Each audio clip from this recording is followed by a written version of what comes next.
Bonjour, flash spécial de la rédaction pour vous annoncer l'information que vous connaissez sans doute déjà depuis quelques minutes. François Mitterrand, l'ancien président de la République, s'est éteint ce matin aux alentours de 8h30. C'est une dépêche peu après 11h qui nous a donc annoncé officiellement la disparition et le décès de l'ancien président. Le président François Mitterrand est mort ce matin. Les Français ont appris avec émotion la disparition de celui qui les a guidés pendant 14 ans. François Mitterrand, c'est l'homme qui a rassemblé le peuple de gauche, un peuple aujourd'hui orphelin. Le PS est littéralement bouleversé par la mort de celui qui, depuis des années...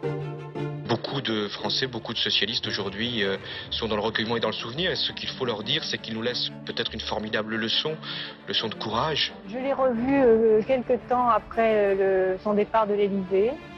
Et il était déjà très affaibli, mais encore toujours d'ailleurs d'une intelligence exceptionnelle. Rue Frédéric Leplay sont arrivés ensuite non les intimes mais les fidèles, les ténors du socialisme, Robert Badinter, Pierre Jox, Laurent Fabius, tous ceux à qui François Mitterrand avait offert la victoire en 81. Les hommes et les femmes de gauche, mais aussi les Français, savent qu'ils perdent en François Mitterrand. Une personnalité politique exceptionnel, un homme d'État inscrit désormais dans l'histoire.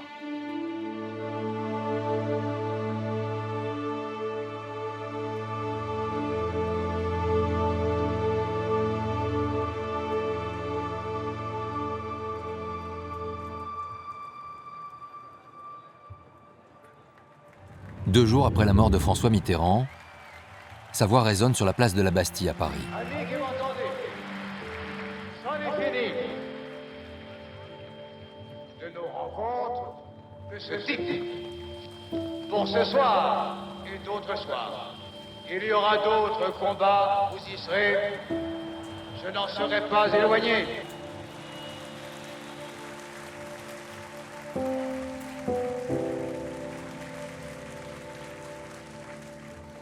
Je me souviens de cette bruine qui tombait sur la Bastille. Nous avions trouvé une rose.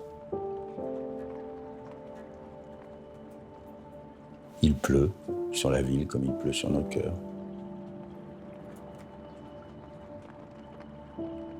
Je pleurais comme une fontaine.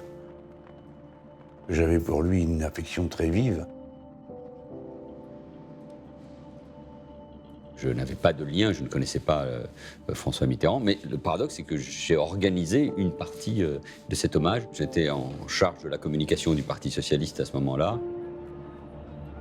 Avançons, avec en nous la force d'âme, la volonté d'être, la certitude, oui, la certitude d'être là où il faut. Le peuple de gauche se retrouve là où 15 ans plus tôt, le 10 mai 1981, il avait fêté la victoire du premier président de gauche de la Ve République. C'était devenu une figure, un sage, quelqu'un qui raccrochait à cette histoire qui est celle d'une gauche qui, à un moment donné, se donne les moyens de la conquête du pouvoir. C'était notre chef, en quelque sorte. Notre premier de cordée. Ça vous donne un sentiment de sécurité. Vous marchez derrière. Vous râlez, parce que quand même, tout le monde râle tout le temps. Hein. Mais bon, malgré tout, il passe par là, ça doit être bien. Allez, on y va.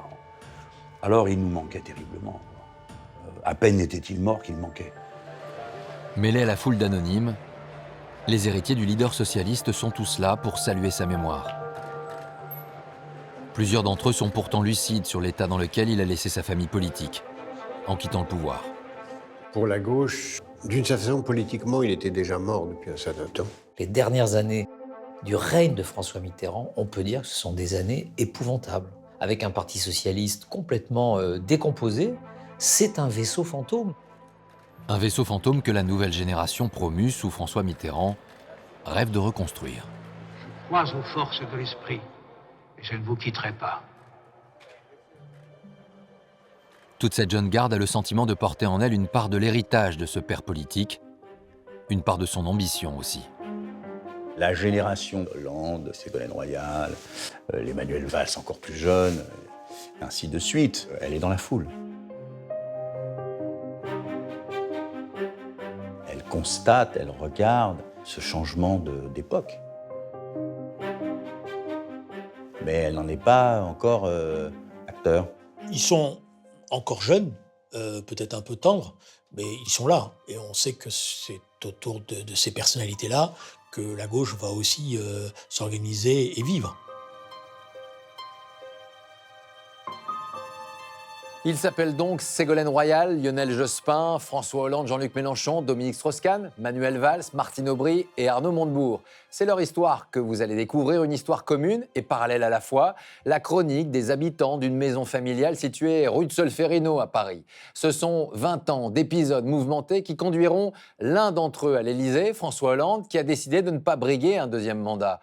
Il faut également intégrer à cette galerie de personnalités le parcours d'un trublion prêt à bousculer l'échiquier politique. Il s'est, lui aussi, invité dans la course à l'Élysée. Son nom, Emmanuel Macron. Avant de saisir ce qui oppose les uns et les autres, et ces 2 ou 3 gauches qui s'affrontent, voici le premier épisode des Enfants terribles de François Mitterrand. Nous sommes plus d'1 an après sa disparition. Le président de la République s'appelle désormais Jacques Chirac, et il a commis une réelle faute politique en décidant la dissolution de l'Assemblée nationale. Les législatives anticipées se traduisent par le retour de la gauche aux affaires. Parmi les personnalités qui reviennent au Parlement, on retrouve un ancien conseiller de l'Élysée, réélu député de Corrèze. Comme d'autres, ils se sont prêts à tenir un rôle de premier plan dans la nouvelle majorité. Ce 2 juin 1997, François Hollande a rendez-vous avec Lionel Jospin, le nouveau Premier ministre de Jacques Chirac. Il espère jouer un rôle important dans son futur gouvernement.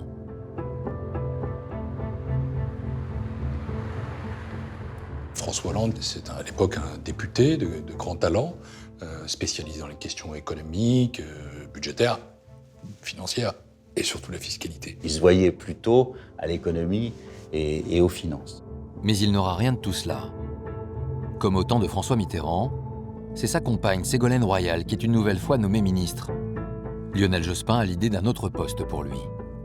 La place que lui réserve Lionel Jospin, c'est pas rien. Il prend la direction du Parti socialiste et honnêtement, c'était pas la chose la plus prévisible à l'époque. C'est mieux que d'être ministre du budget. Je pense pas que Lionel Jospin ait rendu un mauvais service à François Hollande à ce moment-là.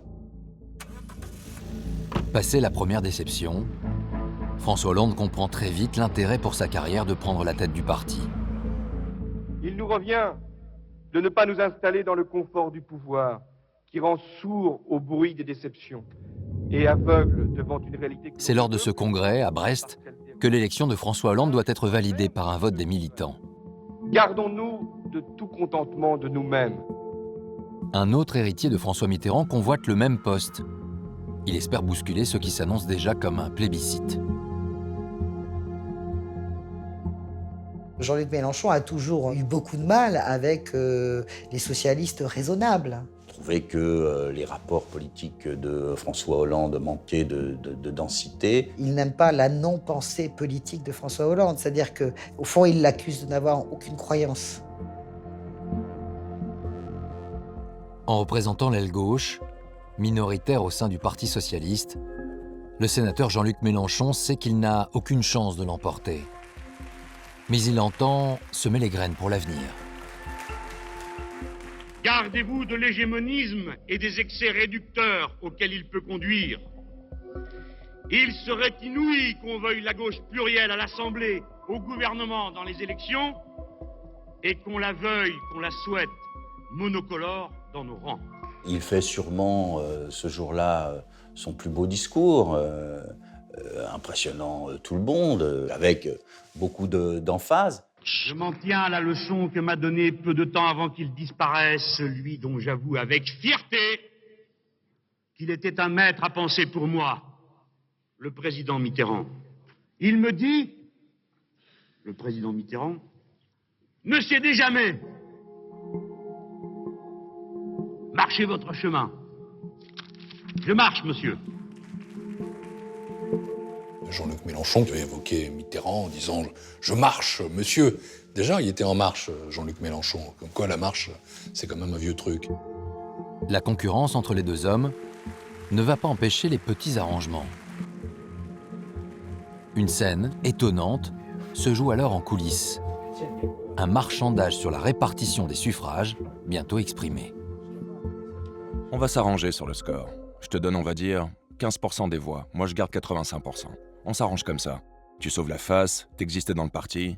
15%, c'est un score honorable pour toi.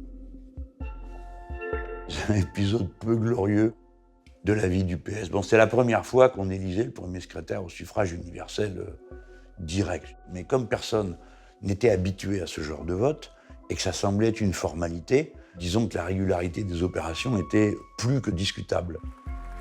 Les deux hommes se quittent sur cet accord. 85% pour le vainqueur et 15% pour Jean-Luc Mélenchon, la reconnaissance de son existence à l'intérieur du parti. Ouverture ce matin du Conseil national du Parti socialiste. Une semaine plus tard, les résultats du vainqueur sont communiqués à la presse.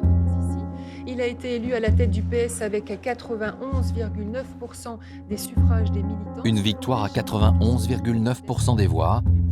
François Hollande n'a donc pas donné les 15% promis à son adversaire. Déjà, François Hollande n'avait aucune parole. C'est un homme dont je ne discute pas le résultat. Hein. Il avait gagné clairement parce qu'il était la suite. Et voilà. Et les socialistes n'avaient pas envie d'un premier secrétaire comme moi, c'est clair, je le sais. J'ai l'impression que des ordres ont été donnés pour le rabaisser et l'humilier à 8,5-9, quoi. Bon, et donc il va effectivement vivre ça comme une humiliation personnelle, comme une volonté de le rabaisser, de ne pas l'associer. Et à partir de là, c'est vrai que les deux personnalités vont devenir assez incompatibles. Un épisode vécu comme une trahison, qui marque le début d'un ressentiment profond, qui ne cessera de croître au fil des années. Jean-Luc est un garçon qui peut être susceptible, avait le sentiment de ne pas être traité à sa juste valeur. François Hollande ne supportait pas ces interventions où nous, on intervient en 5 minutes et lui en 20-25 minutes. Donc soit il le coupait, soit il lui disait on n'a plus le temps. Et je pense qu'il, je ne sais pas pourquoi au juste, il a fait une espèce de fixation. Donc il se sentait obligé de commenter toujours sur un mode moqueur, ironique ou blessant ce que je venais de dire. À chaque fois que Mélenchon prenait la parole, il y avait un côté genre tout petit sourire, un truc genre ou une petite tapette comme ça, du genre sans se rendre compte que le gars était quand même en train de raconter des trucs intéressants.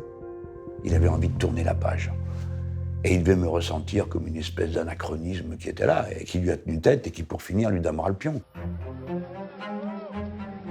À l'époque, les deux gauches ne sont pas encore irréconciliables. En accord avec François Hollande, Lionel Jospin va trouver le moyen d'apaiser la situation. En mars 2000, il nomme Jean-Luc Mélenchon ministre délégué à l'enseignement professionnel. Un poste à la hauteur de ses ambitions. Le pouvoir éloigne un temps les tensions. Une réunion finalement assez classique, elle est sérieuse, détendue. Ça vous a elle est sérieuse. Par rapport à ce que vous attendiez? Franchement, non, c'est dans l'ordre des choses. Hein? Voilà. Le président vous a dit quelque chose? Bonjour, et moi aussi. 10 ans après la chute du mur, des communistes dans un gouvernement, ça paraissait totalement extravagant, et extravagant supplémentaire avec des écologistes. Il n'y en avait nulle part ailleurs au gouvernement. C'est une période heureuse, d'abord parce qu'il y a la croissance, ne l'oublions pas. Et puis il y a des engagements qui sont tenus. Les 35 heures, les emplois jeunes, la couverture maladie universelle.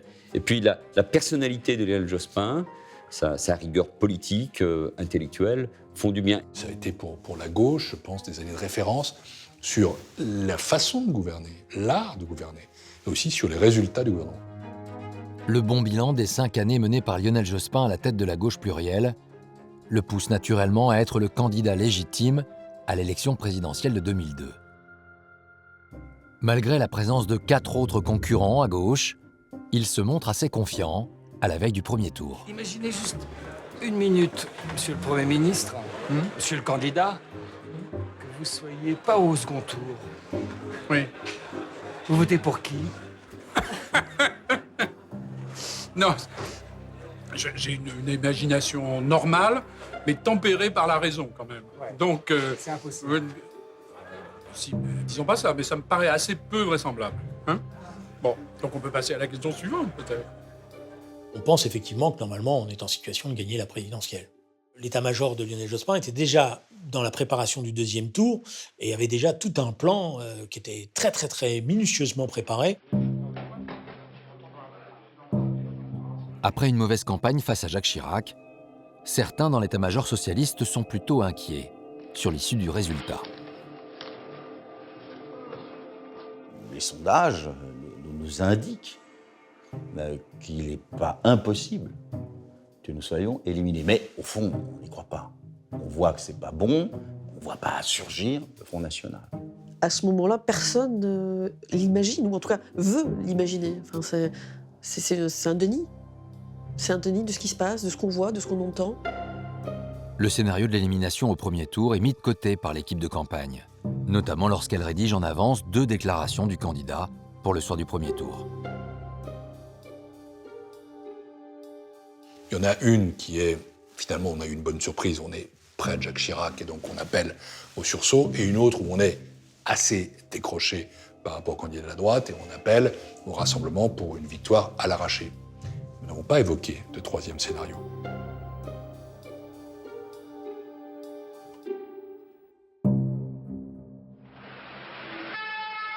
Le dimanche 21 avril à 19h, les premières estimations sorties des urnes sont connues d'un petit cercle. Dans les étages de l'atelier, le QG de campagne, les visages fermés des uns et des autres laissent envisager le pire. Quelle est l'ambiance, Michael?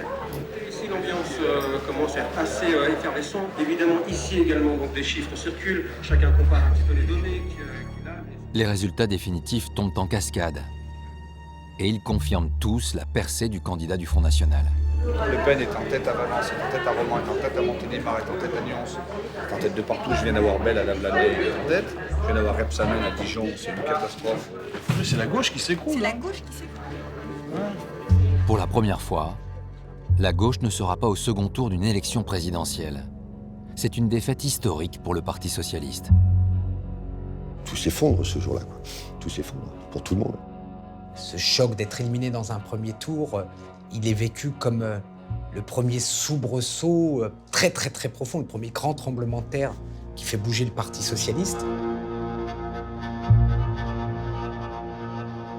Moi, je fais partie des gens qui n'ont pas vu arriver Le Pen au 2e tour. C'était un cauchemar. Sur le moment, je me sentais, mais je ne sais pas comment vous dire, c'était un choc physique. D'ailleurs, j'en suis tombé malade après. Ce soir-là, personne n'a osé prévenir le candidat socialiste de sa défaite. Il va donc l'apprendre en arrivant avec son épouse, moins d'1 heure avant l'annonce officielle des résultats.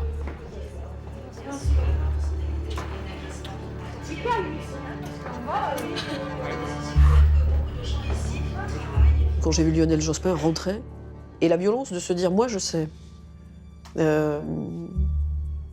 c'était très violent. C'était très très violent. Il est rentré dans ce bureau, ils se sont enfermés, pas très longtemps. Et puis très vite, comme un essaim d'abeilles, tout le monde s'en va. Tout le monde, certains sont partis plus vite que d'autres. Plusieurs responsables s'éclipsent avant même 20h.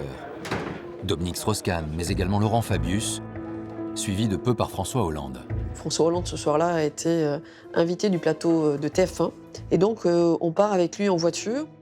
En toute logique, le premier secrétaire est prioritaire pour commenter et analyser ce séisme que les Français découvrent à cet instant.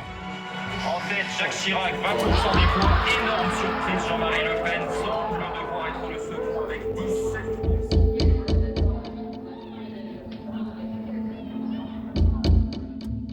C'est seulement en arrivant aux abords du plateau de télévision que François Hollande découvre qu'il a été doublé. Donc la déclaration d'Arlette Laguillet est arrivée sur ce plateau Laurent Fabius, pour le camp Jospin, un camp qui ne sera pas... Surprise générale, il y a déjà quelqu'un qui est installé. Et ce quelqu'un, c'est Laurent Fabius. Oui, c'est un véritable cataclysme auquel on assiste ce soir, pas seulement pour la gauche, mais je dirais plus largement pour la France, puisque tout le monde pensait qu'il... Et à l'instant où on arrive et on voit cette scène, on comprend que la bataille est déjà lancée. L'après, Jospin a déjà commencé. Et quelque part, quelqu'un a déjà dégainé. C'est pas ça la France que nous aimons. Et la faute à qui? La faute à quoi? Alors, Une mauvaise campagne? il faut s'interroger bien sûr sur les causes. La guerre de succession a bel et bien commencé. Après un bref passage télévisé, François Hollande revient rapidement au QG de campagne pour assister à la déclaration de Lionel Jospin.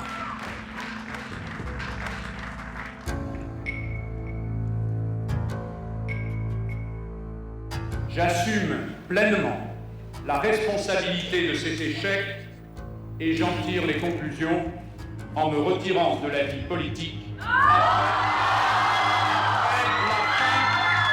après la fin de l'élection présidentielle.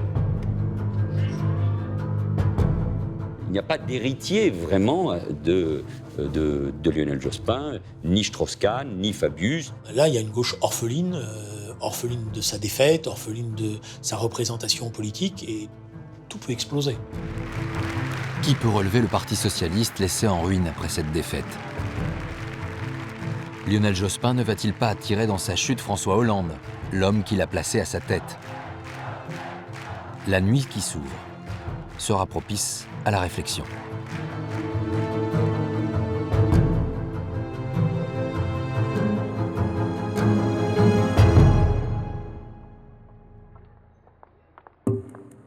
On n'a pas envie de se coucher après des moments pareils. On va aller marcher un peu autour et aller chercher un endroit pour boire un café. Autour de la table, on retrouve deux fidèles de François Hollande. Frédéric Espagnac, son attaché de presse, et Julien Drey, député de l'Essonne. Et là, on commence à avoir une discussion sur qu'est-ce qui va se passer. Et là, François Hollande est très inquiet. À juste titre, il dit, ils vont tous essayer de me virer. Dominique, Laurent, Martine, tout le monde veut prendre ma place à la tête du parti. Souvenons qu'à l'époque, il est contesté et qu'il y a d'autres ambitions. Il y a celle de Laurent Fabius, qui estime que c'est son tour. Il y a celle de Strauss-Kahn, qui pense que son temps vient. Il y a Martine Aubry. Un candidat de l'extrême droite se retrouve dans cette François, t'as raison, vous êtes nombreux, mais franchement, t'as toute la légitimité pour conserver le poste de premier secrétaire. T'as pas été au gouvernement, donc t'es pas responsable, t'es pas redevable. Franchement, c'est pas joué d'avance. Hein. Et par ailleurs, c'est aussi une chance pour toi, parce que tu peux prendre ton envol. Ça peut être ton heure aussi. Donc il réfléchit, il a un doute, mais je pense que l'idée a fait son chemin par la suite. Et c'est ça l'enjeu qui est maintenant devant nous. Vous voterez Chirac? Je le ferai. Formellement, je viens de vous le dire. La gauche se rallie à droite. Après ce choc du 21 avril, où en sont-ils? Manuel Valls quitte la communication de Matignon. Il se concentre sur ses activités de maire d'Évry et est élu député pour la première fois en juin 2002. Arnaud Montebourg, lui, devenu parlementaire à la faveur de la dissolution, se fait remarquer en tentant d'obtenir le renvoi de Jacques Chirac devant la Haute Cour de justice. Quant à Emmanuel Macron, sorti diplômé de Sciences Po Paris à l'âge de 24 ans, il a été admis à l'ENA. Le 21 avril 2002 est paradoxalement pour François Hollande le début de son histoire. Jusqu'alors dans l'ombre de Lionel Jospin, il passe au premier plan et parvient en 2 ans à apaiser les tensions. En 2004, les socialistes remportent les élections européennes et régionales. Tout semble aller pour le mieux pour l'homme de la synthèse, élu personnalité de l'année par un grand hebdomadaire. La présidentielle se profile et 2 questions se posent au PS. Quelle ligne et quel candidat? Celui qui est bien placé, c'est bien sûr François Hollande, avant que la victoire du non au référendum sur la Constitution européenne ne vienne hypothéquer ses chances. Dès lors, une autre candidate va afficher ses ambitions. Petit truc là, très bien, mieux des feuilles mortes, c'est parfait. Hop, très bien, À plus d'1 an de la primaire socialiste, Ségolène Royal lance un scoop dans un entretien accordé à Paris Match. Elle se dit prête à relever le défi de la présidentielle de 2007. Bien sûr, tous les classiques du parti la regardaient de travers et la critiquaient. Et pas que les classiques, je m'y trouvais aussi. Alors que les cadres du parti moquent cette offre de service, François Hollande, lui, son compagnon, y voit presque une opportunité. Julien, il faut faire monter Ségolène. Parce que moi, je suis grillé pour le moment.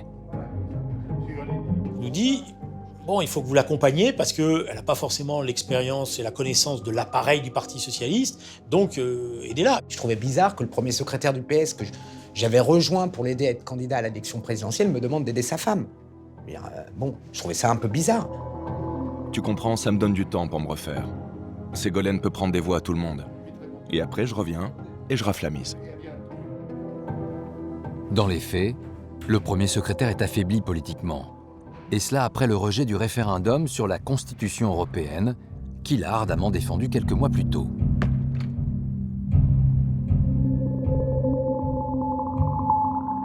Il pousse la candidature de Ségolène Royal parce qu'on est en 2005. Il a perdu le référendum, il pense qu'il ne peut pas être candidat, ça il l'a toujours pensé. Il ne veut pas que Fabius, que Jospin, que d'autres, que Strauss-Kahn tirent les marrons du feu. C'est pas impossible que François Hollande se dise c'est pas plus mal, c'est comme ça, la colère contre moi s'exercera moins puisque ça sera Ségolène. Quand François Hollande est en difficulté sur des enjeux très importants, il a une manœuvre politique préférentielle. C'est le leurre. C'est-à-dire faire un truc qui perturbe la perception et qui lui permet de lui laisser le temps de retomber sur ses pattes. Il avait besoin d'un leurre. Mais alors, combien de temps François Hollande pense-t-il tenir cette stratégie du leurre? Et va-t-il finir par reprendre la main?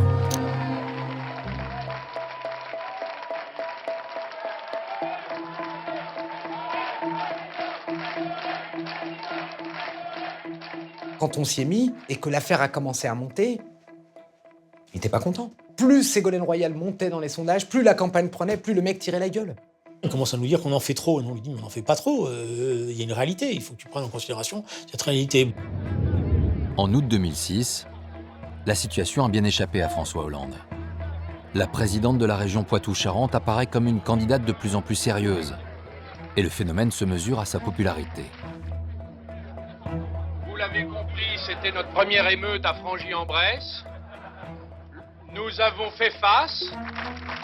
Ce jour-là, Ségolène Royal est l'invitée d'Arnaud Montebourg à la Fête de la Rose, qu'il organise en Saône-et-Loire. Chaque fois qu'elle arrive dans une salle, c'est des applaudissements à n'en plus finir. C'est vraiment des standing ovations. Il venait des gens qu'on voyait jamais dans la politique. C'était des gens modestes et de classe moyenne. C'était quelque chose qui n'existe plus autour du PS, etc. Elle comprend qu'il faut essayer de faire changer le système, le rapport à la politique. Elle va prendre des positions des fois un peu à contre-pied, notamment sur la sécurité, va exprimer une sorte de figure d'autorité qu'on attendait peut-être dans le pays. Ce que nous devons retenir ensemble d'abord, c'est le devoir d'unité. Sans elle, rien n'est possible. C'est ensuite la nécessité de mener des révolutions au sens de changements profonds pour que la justice l'emporte sur les égoïsmes. François Hollande a cru jusqu'au bout qu'il allait pouvoir convaincre Ségolène Royal de ne pas être candidate. L'histoire a montré qu'il n'a pas su convaincre. Quelques semaines avant le dépôt des candidatures, François Hollande doit se faire une raison. Il ne pourra barrer la route à sa compagne. Le 16 novembre 2006, jour du vote, c'est une victoire écrasante qui est annoncée. Une humiliation pour ses concurrents, Laurent Fabius et Dominique Strauss-Kahn. Monsieur, bonsoir. La victoire de Ségolène Royal est tellement large que la confirmation officielle est tombée beaucoup plus tôt que prévu, avant minuit, au siège du Parti socialiste.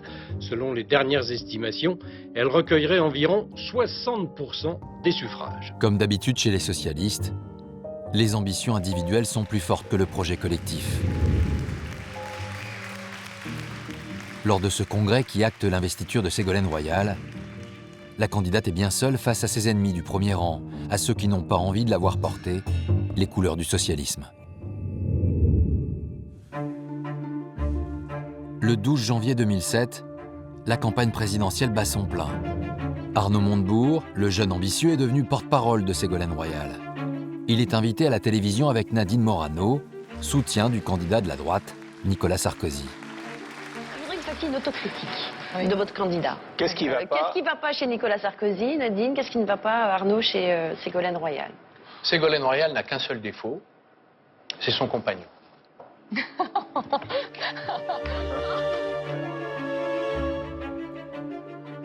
Disons que c'était une phrase qui n'aurait peut-être pas dû être prononcée parce que l'humour et le deuxième degré est toujours très mal interprété. Voilà, on va le dire comme ça. Alors ça, il y a plein de sous-entendus, là. Ça peut être interprété de drôle. Je pensais vous faire rire. Ça s'appelle des pêches à paix, c'est sûr. C'était pour rire. C'était une boutade. Voilà, exactement. Cette bourde de Arnaud Montebourg, qui est une parole de vérité, dit tout l'enfer que se font vivre mutuellement Ségolène et François dans cette campagne. Cette phrase n'est donc pas uniquement une attaque entre meilleurs camarades. Elle révèle une situation complexe d'un point de vue intime. Ségolène Royal et François Hollande sont en pleine séparation. On est dans une histoire quasi shakespearienne.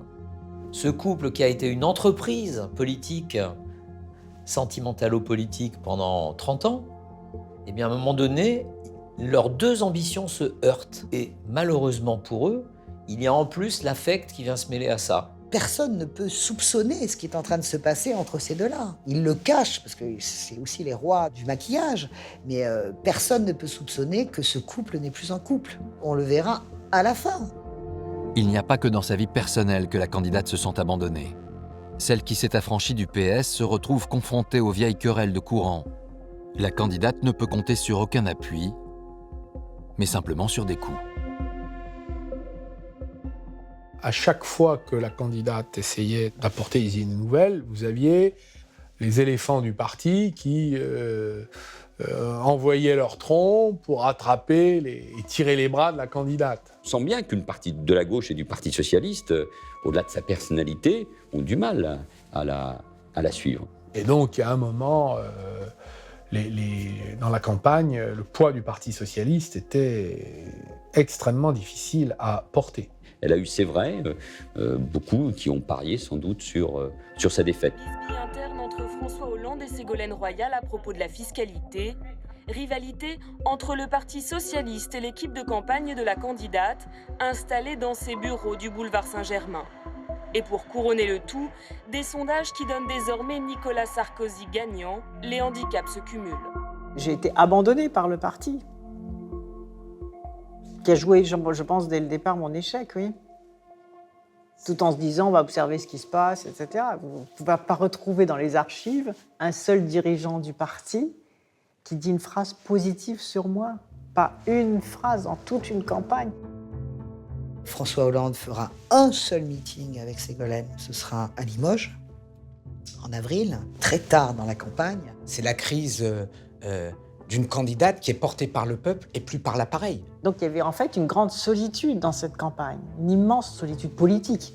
J'étais entourée, j'avais mes soutiens, mes militants, mais les grands dirigeants politiques qui étaient censés organiser la campagne, dire du bien, soutenir la candidate, ils ont été aux abonnés absents.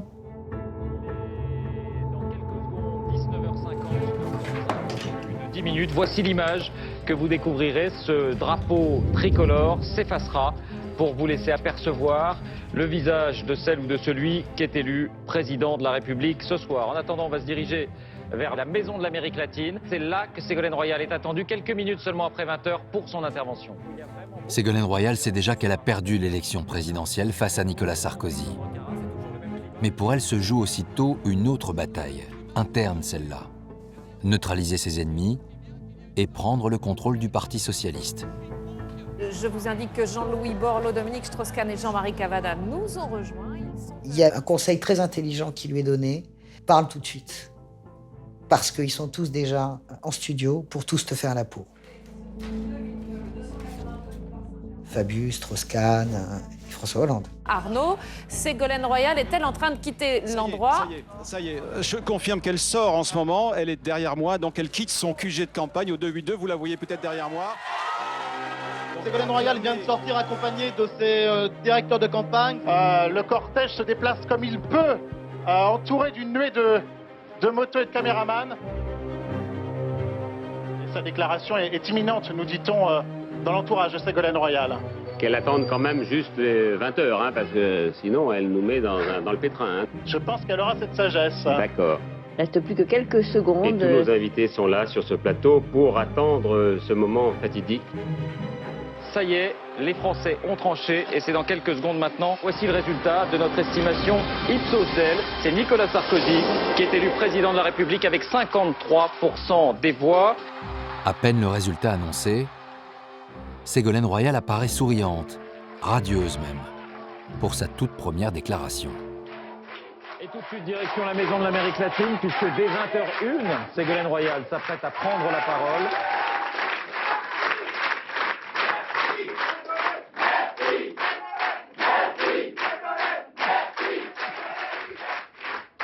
J'ai donné toutes mes forces et je continue avec vous et près de vous. Vous pouvez compter sur moi pour approfondir la rénovation de la gauche.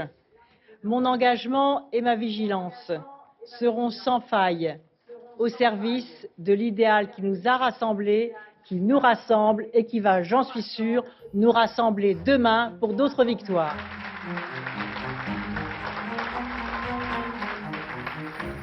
Bien sûr, j'avais perdu cette élection et que j'étais triste intérieurement. J'aurais préféré gagner, bien évidemment. Mais au fond, ce que je voulais dire par là, c'est que toutes ces idées-là, elles n'allaient pas s'effondrer parce qu'il n'y avait pas la victoire politique. Les éléphants du parti et les perdants de la primaire en tête pensent tenir là le coup fatal, la fin d'une parenthèse à laquelle ils n'ont jamais adhéré. Ils vont s'empresser de destituer Ségolène Royal et de se positionner pour prendre la tête du parti.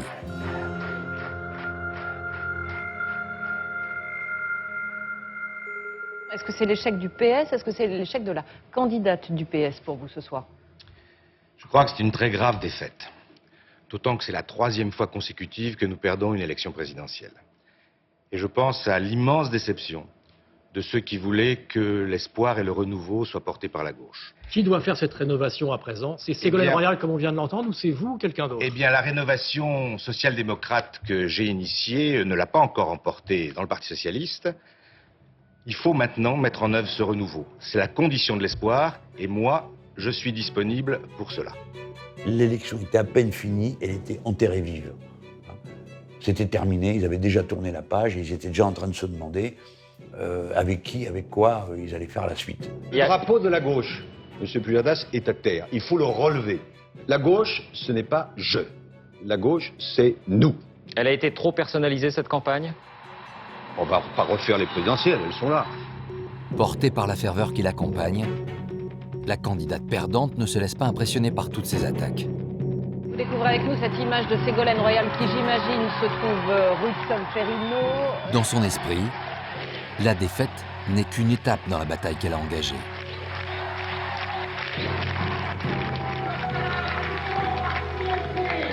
Et elle veut déjà passer à la suivante.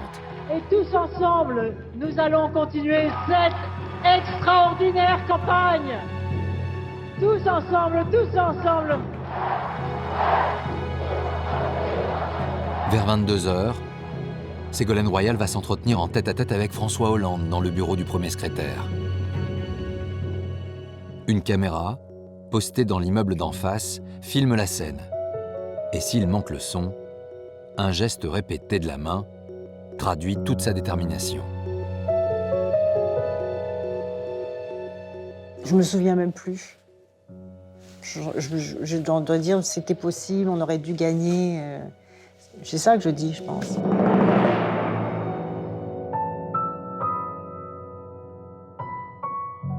Elle lui dit je veux le Parti socialiste.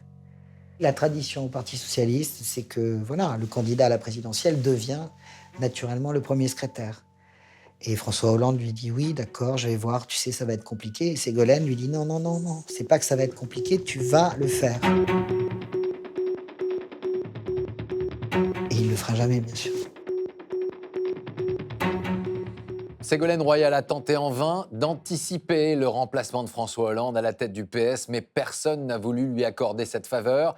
Il faut attendre l'automne 2008 et le congrès de Reims pour élire le nouveau premier secrétaire parmi 4 candidats. Ségolène Royal, Martine Aubry, Bertrand Delanoë et Benoît Hamon, représentants de l'aile gauche du parti. La première étape de l'élection se joue avant le congrès. Le 6 novembre 2008, les militants doivent choisir le projet, en clair la ligne du PS pour les 5 prochaines années. Le soir du vote, Jean-Luc Mélenchon se trouve avec ses proches collaborateurs dans son bureau du Sénat. C'est une longue soirée de dépouillement qui s'annonce dans les fédérations socialistes. Et pour lui, il y a une interrogation. L'aile gauche du parti, incarnée par la candidature de Benoît Hamon, peut-elle l'emporter? C'est vraiment... T'as des pourcentages ou pas? Oui, 6%. Ah, il est Bouches du Rhône. 6%. Super, voilà. Et alors? C'est grave? Bah, ça fait chier, quoi, c'est tout, voilà. C'est les potes qui se tapent le cul toute l'année à faire les manifs et les machins. Tu vois, les autres, ils sont là, ils regardent, ils comptent les points. Si je reconnais les qualités, le talent de Jean-Luc Mélenchon, il y a de la violence politique chez lui, dans les mots qu'il prononce à l'égard des individus. C'est dommage. Les premiers chiffres tombent, et ils ne sont pas bons. La gauche radicale est loin derrière Ségolène Royal, qui est en passe de prendre le parti. L'analyse de Jean-Luc Mélenchon, c'est que la victoire de Ségolène Royal, c'est la fin du Parti socialiste. Et il s'est dit, tout ça va voler en éclats, ils n'arriveront pas à trouver le moyen de rester ensemble. Jean-Luc Mélenchon ne veut pas rentrer dans la logique des alliances pour s'aborder la victoire annoncée de Ségolène Royal. À 2h du matin, il prend une décision radicale, dont il donne la primeur à l'équipe de télévision qui le suit depuis quelque temps. Pour moi, ça suffit comme ça. C'est bon, ça suffit. C'est bon. C'est pas avec ça qu'on va répondre à la gauche, à l'énergie populaire qui est disponible dans ce pays. Mais pas avec ça, pas pour faire ça. Et donc, voilà, moi je tourne la page, hein, ça suffit. Bon, moi j'ai dit stop, c'est fini. Stop, c'est fini. Je veux plus entendre parler de ce monde-là, de ce milieu-là.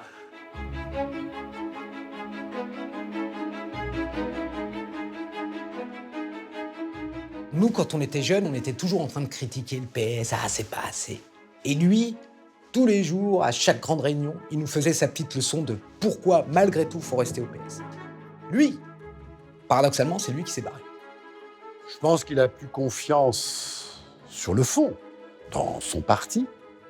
Et je crois qu'il a envie vraiment d'une aventure personnelle. Il allait chercher une autre route parce qu'il avait vraiment envie d'accéder au pouvoir. Et qu'il est convaincu par ses idées sans doute, mais convaincu aussi par lui-même. Jean-Luc Mélenchon quitte le Parti socialiste après 30 ans d'histoire commune. Il pense faire de ce coup de gueule un coup d'éclat. Sans doute attend-il aussi des marques d'affection. Bon, c'est méchant ce que je vais dire, mais ça passe presque inaperçu. Ça fait pas beaucoup de bruit. Voilà, parce que avec pas toutes ses troupes d'ailleurs, beaucoup décident de rester. Donc finalement, ça voilà, c'est pas qu'il n'y a pas d'effet de souffle tel que peut-être Jean-Luc Mélenchon l'aurait aimé, quoi. Des gens avec qui vous avez milité 20 ans, 30 ans, pas un vous appelle. Pas un vous passe un coup de fil pour dire « Mais qu'est-ce que tu fais, Jean-Luc, je comprends pas ». Rien. C'est une espèce de bureaucratie froide, un ramassis de faces de pierre qui vous regarde de haut avec le secret espoir que vous vous fracasserez à la vague suivante. Si ce départ passe quasiment inaperçu, c'est que le parti traverse au même moment une guerre de succession dont il a le secret. Le 21 novembre 2008, les militants socialistes sont appelés à élire leur nouveau premier secrétaire. Au premier tour, Benoît Hamon a été éliminé. C'est donc Ségolène Royal et la maire de Lille, Martine Aubry, qui s'affrontent.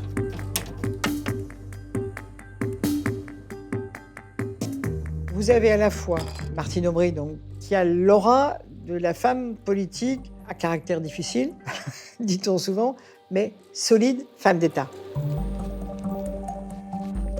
Ségolène Royal, qui a une autre aura, c'est la candidate qui entraîne les foules, c'est celle qui a capté l'opinion. Ce sont deux personnages totalement différents. Malgré le jeu des alliances contre Ségolène Royal, la dynamique du premier tour a été nettement de son côté. Va-t-elle alors transformer l'essai ?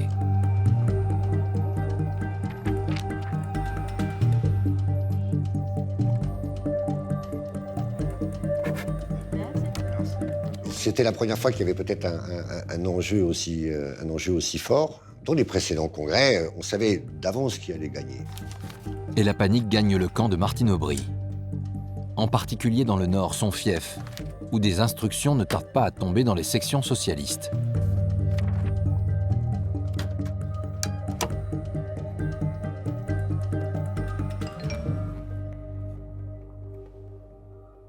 Dans la Fédération du Nord, mais Lille en particulier, les consignes ont été données pour que les secrétaires de section fassent en sorte que le score en faveur de Martine Aubry soit vraiment un score très fort, très éloquent. On leur demande quasiment de bourrer les urnes. C'est vraiment le terme qui est employé par un conseiller de mairie à Lille. Et la fraude ne s'arrête pas là. Un SMS est envoyé à tous les secrétaires de section leur demandant de ne pas communiquer les résultats à la fédération, mais à un bureau de liaison au service de la maire de Lille.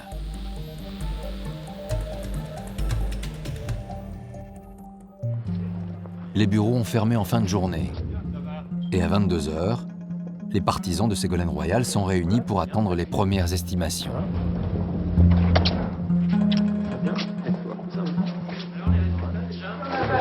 Confiant ? Écoutez, on est en train de dépouiller, on va voir. Les visages sont plutôt détendus. Les sourires affichés des uns et des autres laissent penser que la victoire est proche.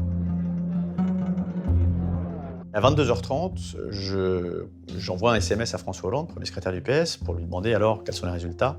22h30, il me dit « c'est Ségolène Royal, c'est net ». Les bureaux de vote sont fermés depuis 1 heure maintenant, le dépouillement a commencé. La candidate cherche à se faire confirmer cette information auprès de François Rebsamen, l'un de ses soutiens.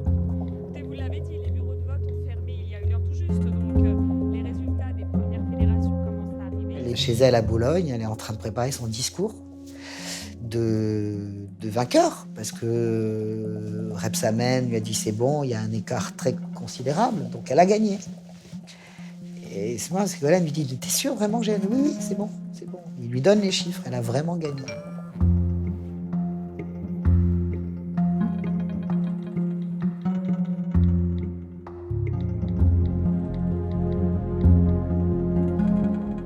Et à ce moment-là, on voit dans le QG de Ségolène Royal Julien Drey quasiment en larmes, disant on a fini avec les vieux éléphants du PS, on en a fini avec cette génération, on est vraiment en train de déboucher le champagne.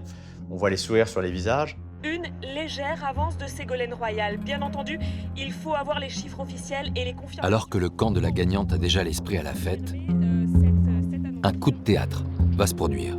Si quelqu'un donne aujourd'hui à ce temps-là des chiffres, c'est qu'on est en pleine manipulation. Et tout d'un coup, commencent à apparaître des informations un peu bizarres, comme quoi Aubry ferait un carton. On est en train d'assister à un mouvement de bascule où tous les résultats qui jusqu'ici donnaient Ségolène Royal en tête sont en train de se retourner. Quand vous recoupez, il y a un problème, quoi. Il y a quelque chose qui ne correspond pas aux dynamiques, aux rapports de force, aux informations. Parce que quand, par exemple, moi, je suis sur le terrain, dans ma section ou d'autres, on voit bien que les gens disent finalement Ségolène, ouais. Et au niveau national, on a le résultat contraire. L'entourage de Ségolène Royal comprend que les scores de certains bureaux de vote, notamment dans la Fédération du Nord, ont été artificiellement gonflés. Il y a des écarts considérables, parfois de 30 voix. Martine Aubry gagne 30 voix entre le résultat de section et le résultat dans la fédération. Des taux de participation dignes de l'ère soviétique, à plus de 95%, qui sont totalement inhabituels. Dès lors, une bataille de chiffres s'engage entre les deux camps. La nuit sera longue. Chacun, alors après, essaye d'allumer ses contre-feux en trouvant quelque part 2 voix par-ci, 3 voix par-là, donc pour provoquer de l'émotion et finalement contester le vote. De part et d'autre, il y a eu des accusations de tricherie. Il y a eu le sentiment voilà, que dans tel ou tel département, on a rajouté des voix dans un sens, mais si on est objectif aussi dans un autre. Il y a eu aussi des tripatouillages dans le camp de Ségolène Royal, c'est manifeste, dans les Bouches-du-Rhône notamment, mais de façon beaucoup plus artisanale, j'allais dire. Les pros de la fraude se trouvent dans le camp de Martine Aubry. Or, il se trouve que le résultat est tellement serré que ce coup-ci, la fraude va jouer un rôle déterminant. Les arrangements avec les chiffres, le Parti socialiste en avait l'habitude au moment des congrès. Cette fois, c'est une véritable inversion du scrutin qui est en train de se jouer. Et face à ce qui s'annonce comme une véritable crise, le premier secrétaire encore en poste est appelé à la rescousse. François Hollande, il est à Tulle, en Corrèze, il ne revient pas dans la nuit, il est appelé par tout le monde, il reste à Tulle, il ne s'en mêle pas, parce qu'il sait très bien ce qui est en train de se passer. Mais il est impossible que Ségolène devienne première secrétaire, parce que si elle est première secrétaire, elle est candidate à la présidentielle en 2012, naturellement. La confusion est donc totale. Pourtant, à 1 h du matin, avant même la proclamation officielle des résultats, c'est l'un des lieutenants de Martine Aubry qui prend la parole devant la presse. Il semble maintenant acquis que Martine Aubry sera la prochaine première secrétaire nationale du Parti socialiste. Sur une avance, certes réduite, mais qui devient de plus en plus importante. À cette annonce, Manuel Valls, le porte-parole de Ségolène Royal, rétorque aussitôt. Ce qui est en train de se passer ce soir est scandaleux.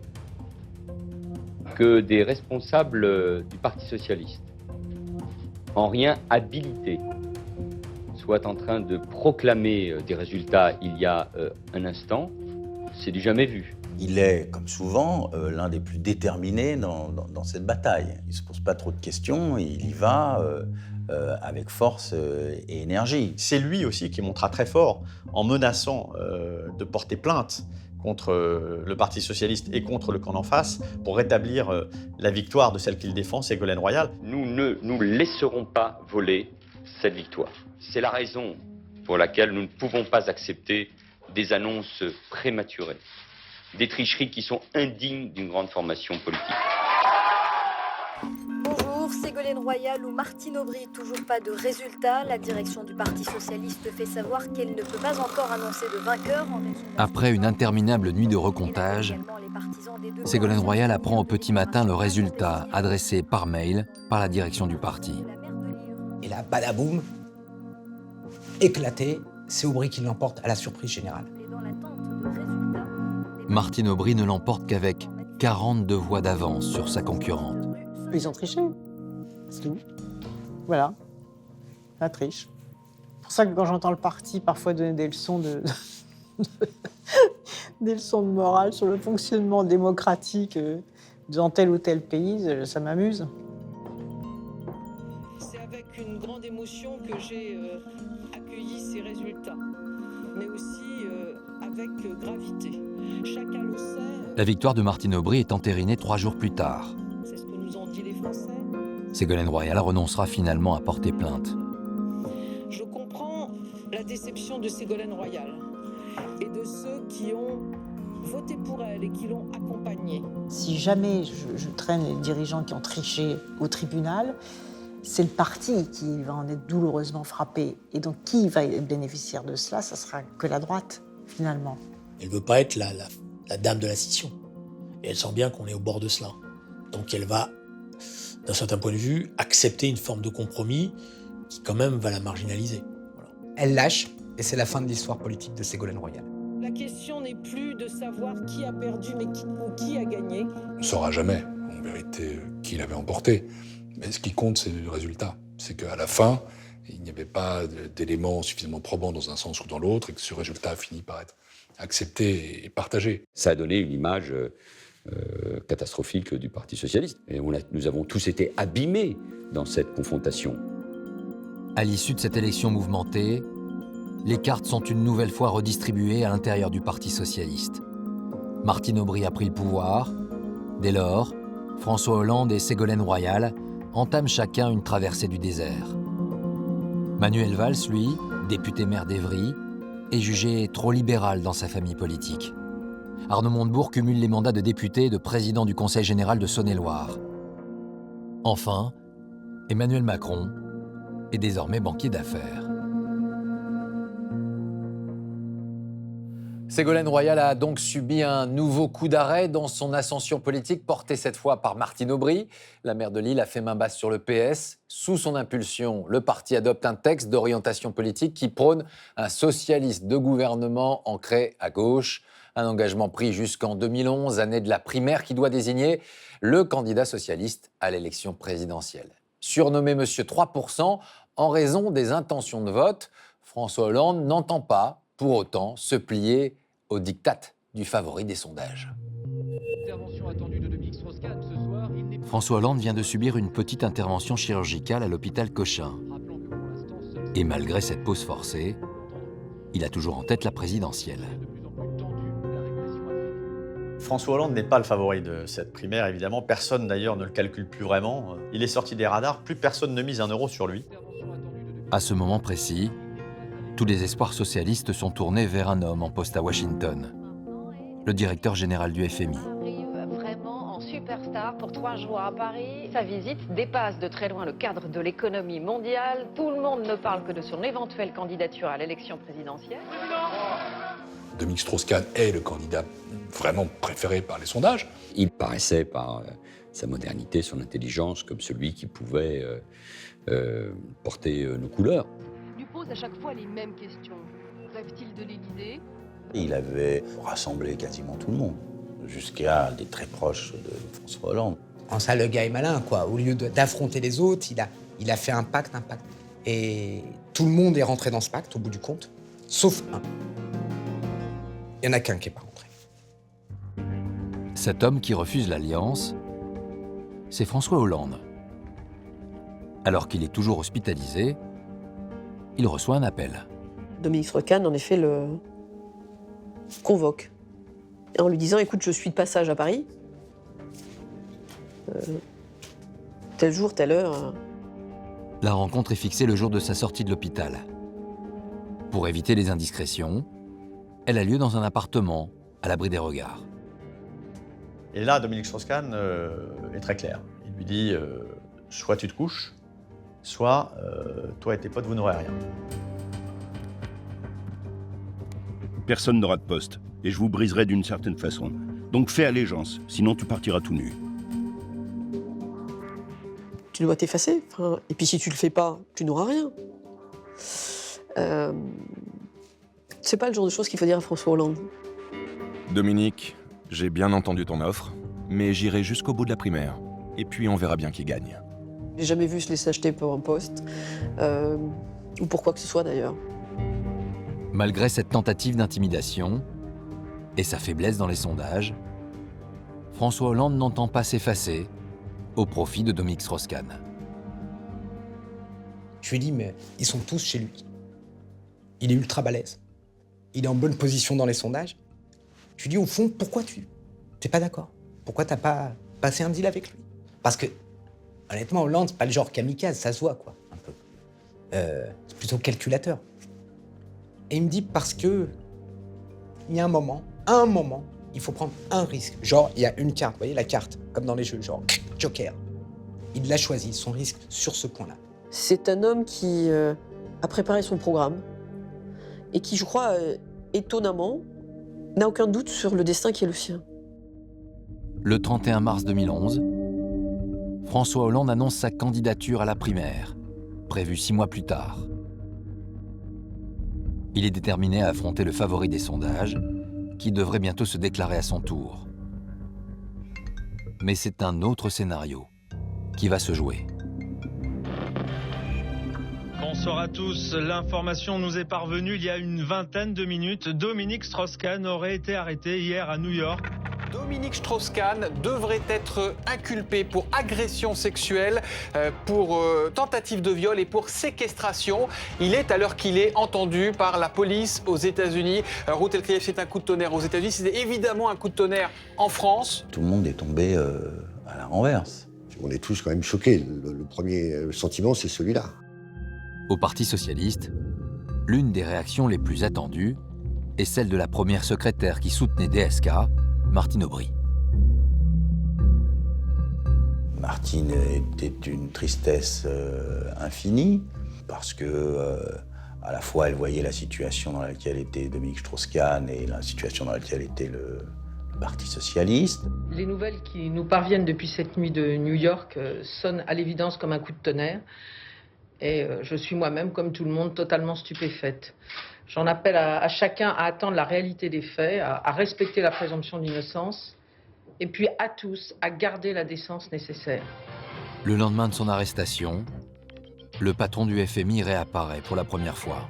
Une image d'abord saisissante, il était 23h à New York, 5h en France. Le directeur du FMI quitte le commissariat de Harlem. Menottes au poignet et le visage fermé. Ces images vont faire le tour du monde et elles signent la fin des espoirs de DSK d'être candidat à la présidentielle. Dominique Strauss-Kahn sort de cette vie politique et donc du coup la donne est totalement nouvelle. Il fallait continuer à marcher. On rentrait dans une nouvelle époque et il allait falloir faire sans Dominique.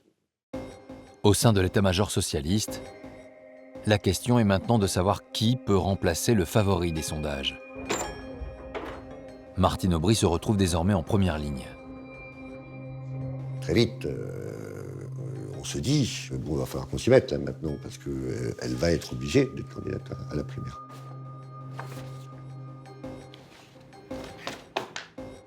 Martine Aubry, peut-être a-t-elle été désarçonnée par ce qui s'est passé, parce qu'elle s'était préparée à soutenir un autre qu'elle, Dominique Strauss-Kahn, et elle a eu du mal à se projeter dans l'idée que c'était son tour. Elle n'a pas bâti un plan de carrière pour être présidente de la République. C'est lié à ces personnes qui savent tellement que c'est difficile, mais qui savent tellement qu'il faut en faire beaucoup pour réussir, qu'au fond, il y a des doutes.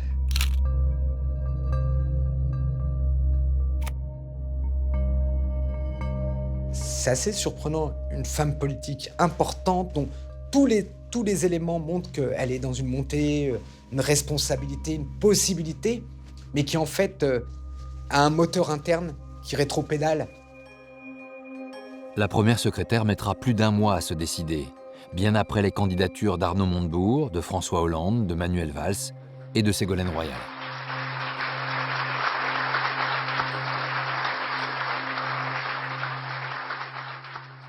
J'ai décidé de proposer ma candidature à l'élection présidentielle. Avec votre soutien, avec votre confiance, je prends aujourd'hui devant vous l'engagement de la victoire en 2012. Vive la République, vive la France. Martine Aubry s'engage à gagner la présidentielle. Mais il va falloir affronter un adversaire imprévu qui progressivement est en train de s'imposer. Et ce personnage, c'est François Hollande. La victoire nous était promise. Et celui qui allait désigner, à l'issue de la primaire, allait être sans aucun doute le président de la République. Les Français ont beaucoup voté en fonction de ça, de celui ou de celle qui pouvait battre Sarkozy. Le 9 octobre 2011, 2 700 000 électeurs participent au premier tour de désignation du candidat socialiste. François Hollande décroche la première place, avec toutefois un score en dessous de ses attentes. François Hollande arrive en tête avec 38,9%. Ça se resserre avec Martine Aubry qui a 30,6%.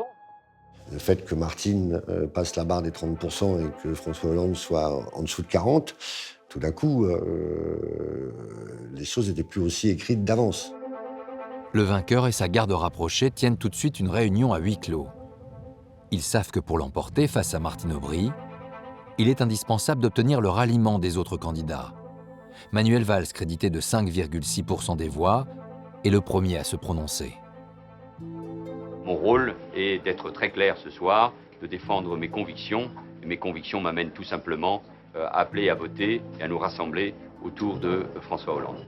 Une grande partie des idées que je portais sur la République, la laïcité, la sécurité, bien sûr, mais aussi ce que nous devions faire pour soutenir davantage la compétitivité, eh bien, une grande partie de ces idées, j'ai considéré que François Hollande les portait. François Hollande reçoit également le soutien de celle qui a réuni un peu moins de 7% des suffrages, son ancienne compagne, Ségolène Royal. Je le fais pour faire gagner la gauche, je le fais en fonction du candidat qui est arrivé en tête. Je le fais aussi, je pense, dans un souci aussi peut-être d'apaisement pour mes enfants. Je pense que ça a joué. Donc, il y a beaucoup de choses qui se vivent à ce moment-là.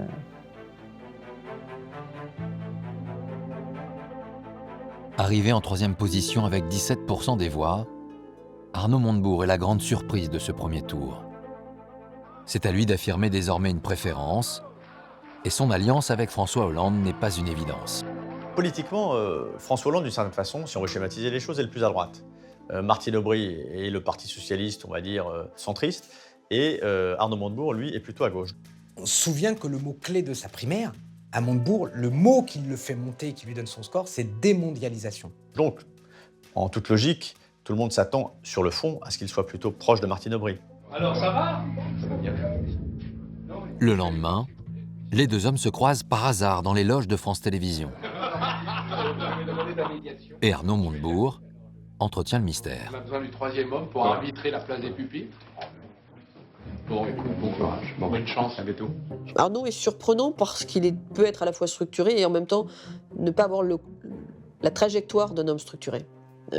C'est un électron libre. J'ai bien l'intention de demander aux deux impétrants, les deux candidats qui sont au deuxième tour, de faire savoir quelles sont leurs intentions sur la reprise du contrôle de la finance, sur le protectionnisme européen. Vous pourrez éventuellement ne pas donner de consigne de vote. C'est tout à fait possible. Et c'est une hypothèse que je n'écarte pas. Ce qu'il attend à ce moment-là, c'est qu'on lui promette quelque chose. Il y a eu une rencontre entre Arnaud et Martine. Il n'y a pas eu d'échange de son soutien contre tel ministère ou tel ministère, parce que ce n'est pas la façon de Martine de pratiquer. Voilà, elle lui a dit, je me suis présenté sur un projet, et place, on verra ça après. J'étais le seul à n'avoir pas tranché la question quand tous les autres avaient rejoint François Hollande. Ségolène Royal, Manuel Valls. Donc, qu'est-ce que j'aurais pu faire ? Perdre glorieusement avec elle. Donc j'ai fait un choix qui était le choix de la raison. Ce choix, tombé à 2 jours du second tour, c'est celui de François Hollande. Un coup fatal pour le camp de Martine Aubry. C'est vrai que le fait qu'Arnaud Montebourg soutienne in fine François Hollande, ça a été une surprise. D'ailleurs, il a été contesté parmi ses propres troupes. Montebourg pense que avec lui, François Hollande va gagner et a dû négocier déjà un ministère. Voilà, ça fait un choix d'opportunité, un choix de calcul. C'est l'alliance des contraires. Lui, qui est très à gauche, démondialisateur, keynésien, anti-européen, va soutenir l'exact opposé pour battre Martine Aubry. Est-ce que c'était une erreur ? Rétrospectivement, je le crois. Est-ce que c'était une nécessité à l'époque ? Je le crois aussi. Grâce à tous ces ralliements, le 16 octobre 2011, François Hollande est désigné candidat officiel du Parti socialiste à l'élection présidentielle. Sa concurrente malheureuse prend aussitôt une décision. Moi, la première des choses qu'elle me demande, par exemple, c'est d'appeler François Hollande pour qu'on organise très très rapidement sa venue rue de Solferino et qu'on organise surtout la photo de Martine et de François.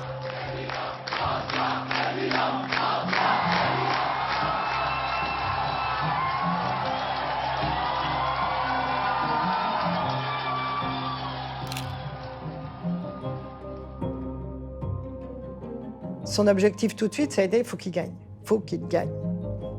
La France va mal, il faut qu'il gagne. Après cette photo de famille, François Hollande lance sa campagne. Elle connaît d'abord un bon démarrage, mais fin 2011, la situation est plus incertaine. Et certains de s'interroger sur sa stature. Le candidat socialiste a en tête un rendez-vous important sur lequel il mise beaucoup. Ce 22 janvier 2012, il est attendu pour un grand meeting au Bourget. Tout le monde a pu rentrer ? Avec François Hollande, nous avons une conviction, c'est qu'il faut réussir ce grand rendez-vous, porter un coup massif pendant la campagne. Plus de 20 000 militants ont répondu à l'appel. Et au premier rang, toutes les figures du parti se montrent rassemblées. Il y a Lionel Jospin, il y a Laurent Fabius, Michel Rocard, etc. Tous les grands devanciers. La plupart des dirigeants politiques qui l'ont combattu, la gauche du parti et Montebourg, que sais-je encore. Dans sa loge, François Hollande met la dernière touche à son discours. Il a conscience que chaque campagne est marquée par un acte fondateur. Il a passé des heures.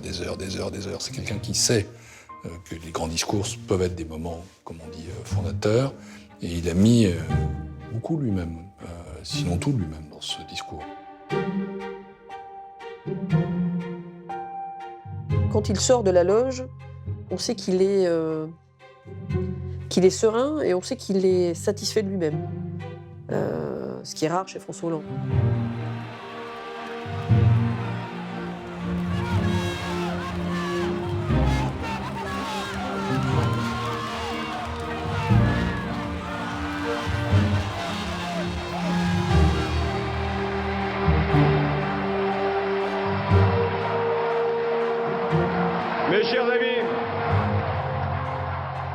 Aujourd'hui, c'est moi qui vous représente. C'est moi qui porte votre espoir. C'est moi qui porte l'obligation de gagner.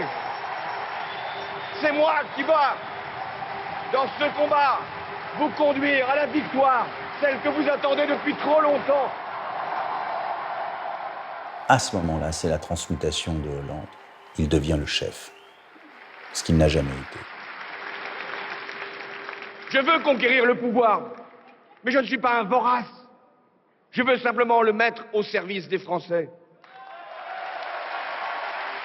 Je vais vous confier mon secret. Ce secret que j'ai gardé depuis longtemps, mais que vous avez sans doute découvert. J'aime les gens quand d'autres sont fascinés par l'argent. Ce jour-là, le candidat veut frapper fort, marquer les esprits et donner des gages à l'aile gauche du Parti socialiste. Je vais vous dire qui est mon adversaire. Mon véritable adversaire. Il n'a pas de nom, pas de visage, pas de parti. Il ne présentera jamais sa candidature. Il ne sera donc pas élu. Et pourtant, il gouverne. Cet adversaire, c'est le monde de la finance.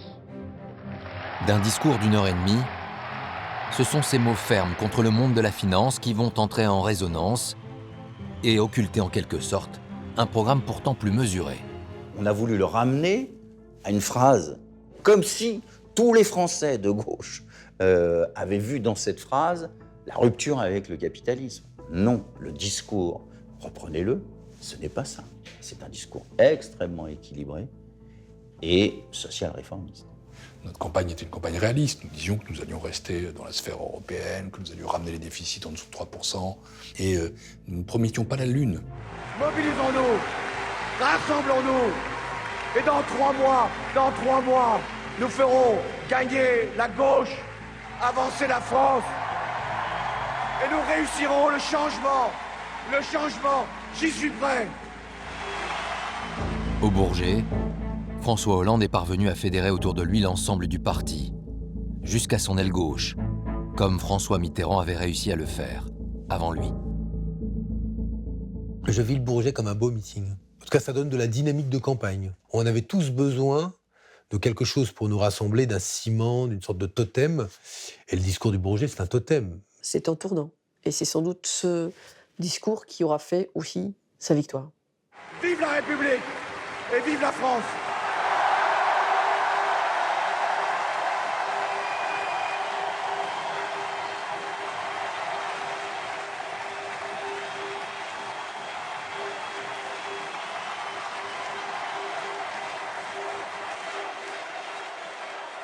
Le 6 mai 2012, François Hollande est élu président de la République. C'est le retour d'un socialiste à l'Élysée après 17 années de présidence à droite.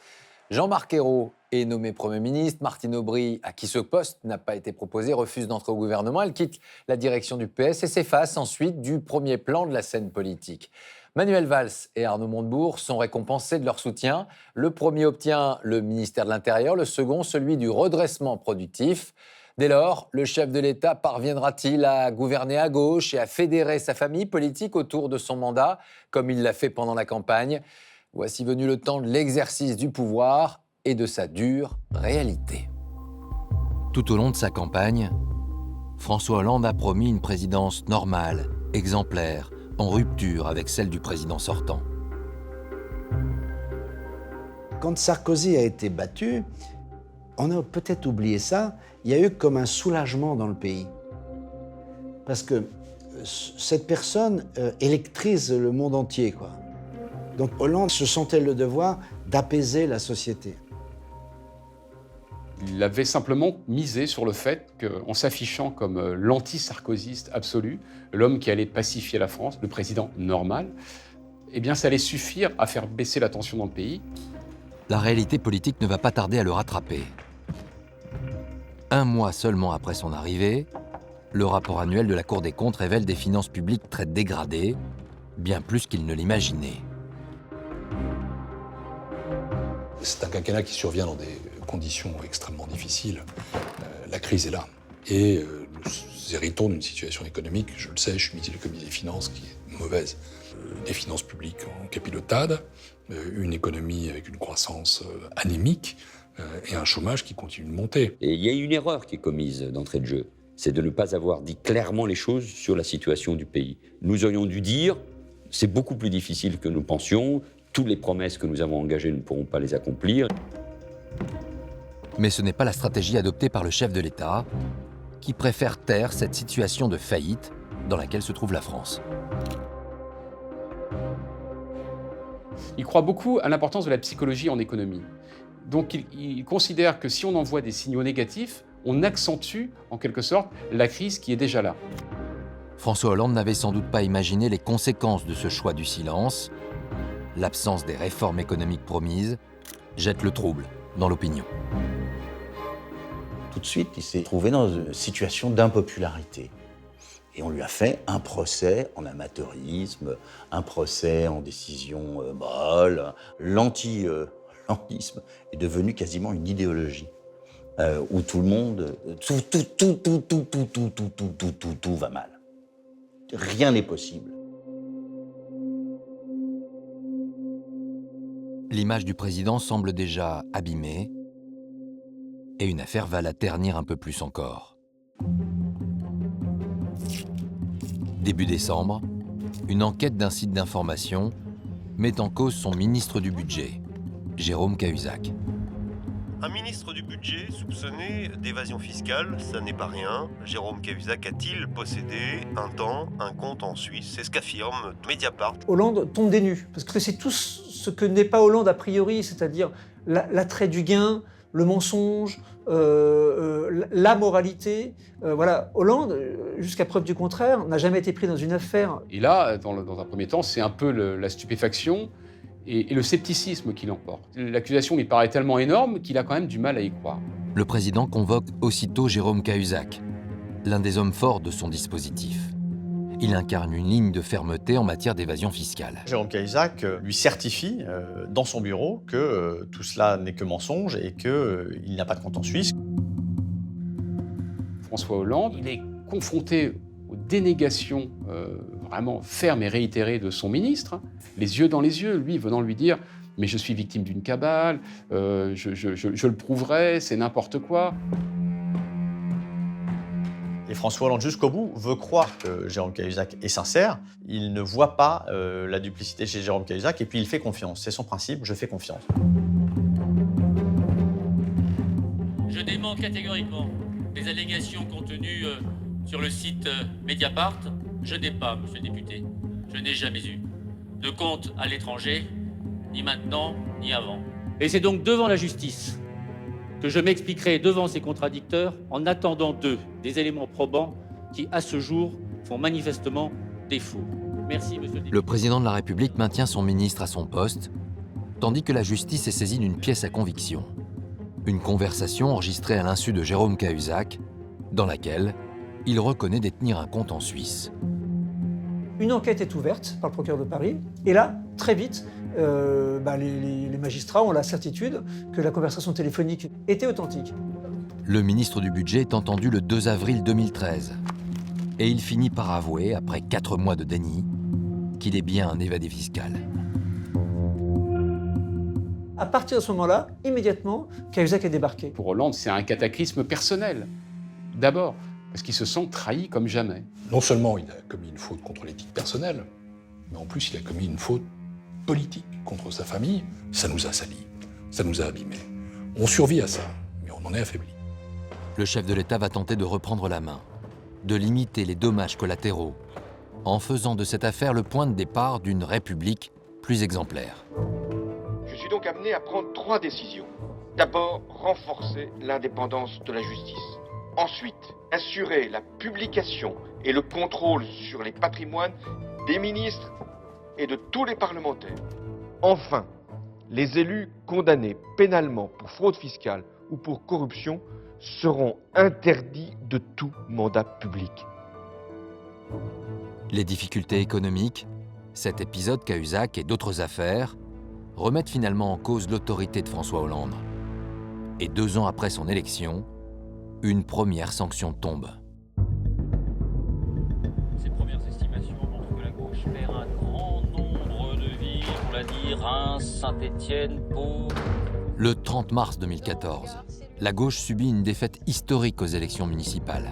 Il y a à l'heure actuelle au moins 3 villes qui ont été conquises par le Front National. Ce soir-là, le ministre de l'Intérieur Manuel Valls fait passer un message au président de la République. Il appelle Hollande et lui dit voilà, maintenant tu te retrouves à poil devant les Français. C'est vraiment l'expression qu'il emploie. Tu te retrouves à poil devant les Français. Il faut absolument que tu prennes des décisions fortes. Il faut que tu vires héros et que tu me nommes. Le ministre de l'Intérieur attend ce moment depuis qu'il sait en difficulté le Premier ministre, Jean-Marc Ayrault.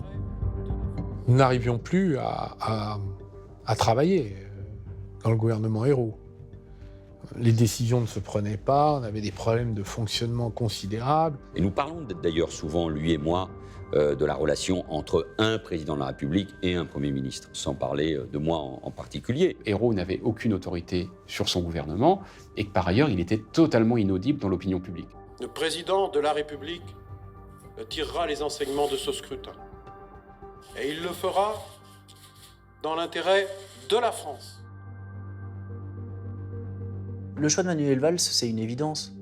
C'est l'homme fort du gouvernement, c'est le ministre de l'Intérieur que l'on voit partout, très bon communicant, qui est très populaire. Manuel Valls, il a un défaut, c'est qu'il est extrêmement clivant, ou en tout cas il a une tendance à fracturer beaucoup la gauche. Les écologistes de l'après-guerre, Cécile Duflot le détestent, et il est sur une ligne économique qui déplaît fortement à Arnaud Montebourg et à Benoît Hamon. Arnaud Montebourg et Benoît Hamon, c'est auprès de ces deux ministres qui le trouvent pourtant trop libéral que Manuel Valls va chercher un soutien. Un soutien pour rassurer le chef de l'État sur sa capacité à rassembler. Nous avons discuté. Nous sommes tombés d'accord sur un certain nombre de mouvements et de changements, d'inflexion sur la politique économique. Manuel Valls lui dit « Je te confie Bercy, je te sécurise une place importante au sein du gouvernement, une place importante à la table du Conseil des ministres et une prise directe avec moi. » Le mot pacte n'est pas assumé, mais il y a clairement une entente. En échange de cette entente et de leur appui pour Matignon, Manuel Valls garantit à ses deux ministres des pouvoirs plus grands. Reste à savoir si cette lutte d'influence sera suivie des faits. Le lendemain de la soirée électorale, l'ambiance est suspendue au Palais de l'Élysée. François Hollande vient de convoquer Jean-Marc Ayrault en milieu de matinée. Il lui dit écoute, j'ai pas encore pris de décision, mais vraiment, je pense que ça va être compliqué. Donc prépare-toi, mais j'ai pas encore pris de décision. Il lui dit pas vraiment les choses. Mais Ayrault ne s'est pas rendu comme ça. Et il s'est défendu comme quelqu'un qui va perdre son poste et qui essaie de convaincre son patron que quand même il n'a pas démérité. C'est vraiment comme ça que ça se passe. Il plaide pendant 1 heure. Et il plaide tellement bien, croit-il, qu'en sortant du bureau, François Hollande ne lui a pas dit qu'il n'était plus Premier ministre. Alors que Manuel Valls est en train d'organiser la composition de son futur gouvernement, Jean-Marc Ayrault est le seul à ne rien savoir. Ce n'est que vers 17h que le président de la République l'appelle. Instantané RTL, François Hollande s'apprête à nommer Manuel Valls au poste de Premier ministre. 2 jours plus tard, sur la photo du nouveau gouvernement, on retrouve autour de Manuel Valls 2 poids lourds de son équipe. Benoît Hamon à l'Éducation nationale et Arnaud Montebourg à l'économie. Mais également une revenante, Ségolène Royal à l'écologie. Et alors, ce qui est très drôle, c'est que Manuel Valls raconte qu'une fois qu'ils ont réussi à débarquer Ayrault, Arnaud Montebourg dit à Manuel Valls « Bon, ben maintenant, il va falloir dégommer Pépère. » Et Manuel Valls lui dit « Mais je suis Premier ministre maintenant. Il est hors de question de dégommer François Hollande. Je suis son Premier ministre. »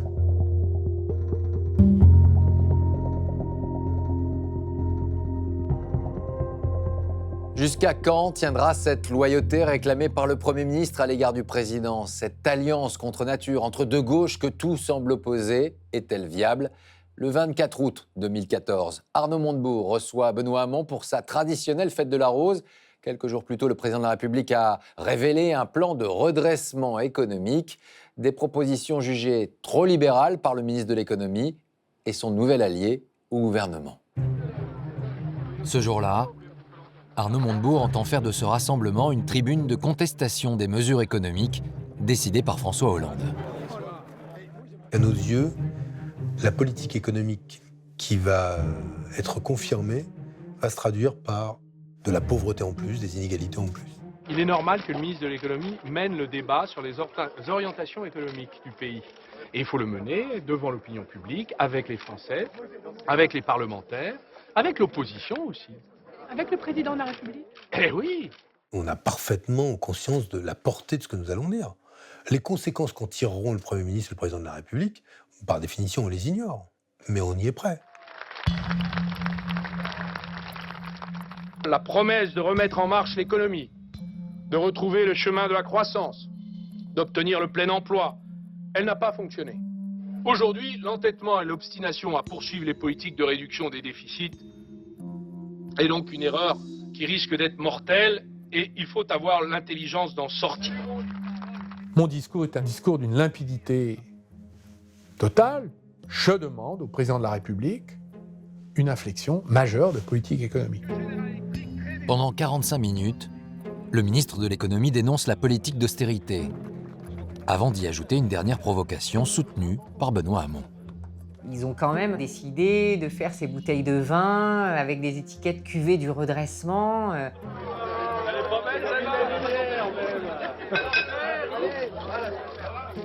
Ça devient une pièce de théâtre, comme Montebourg adore les jouer. Je vais lui envoyer une bonne bouteille de la cuvée du redressement au président. Hein? Il provoque le chef de l'État, il provoque François Hollande. C'est anecdotique, je ne vois pas où est le problème. Voilà. Je voulais que l'opinion publique soit informée des problèmes politiques. Où est la provocation?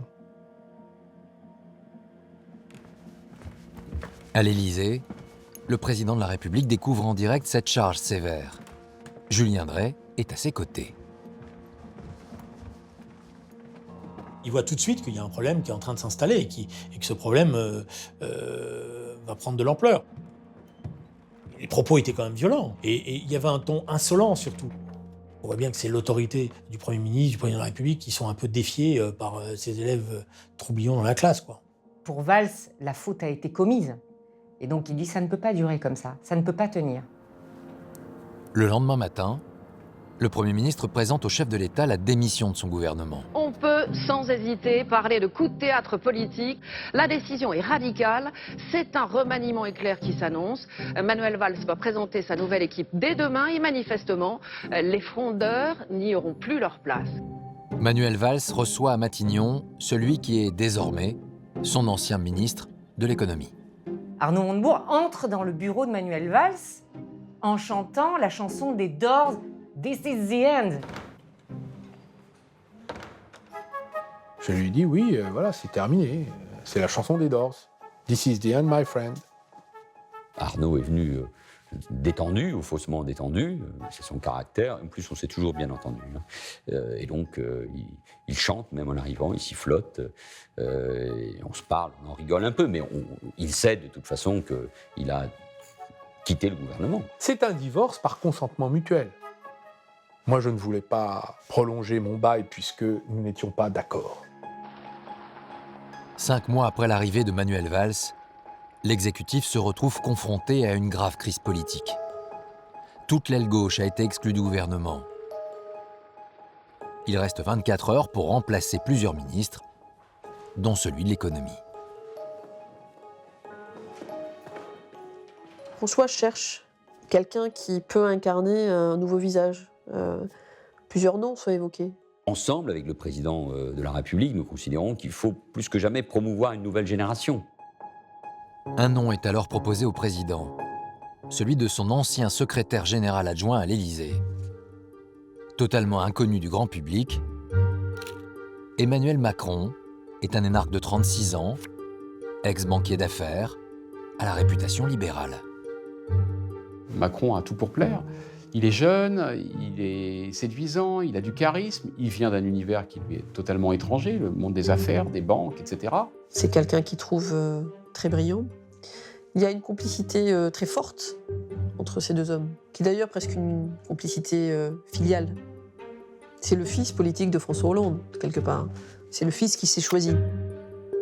Pourtant, le chef de l'État hésite.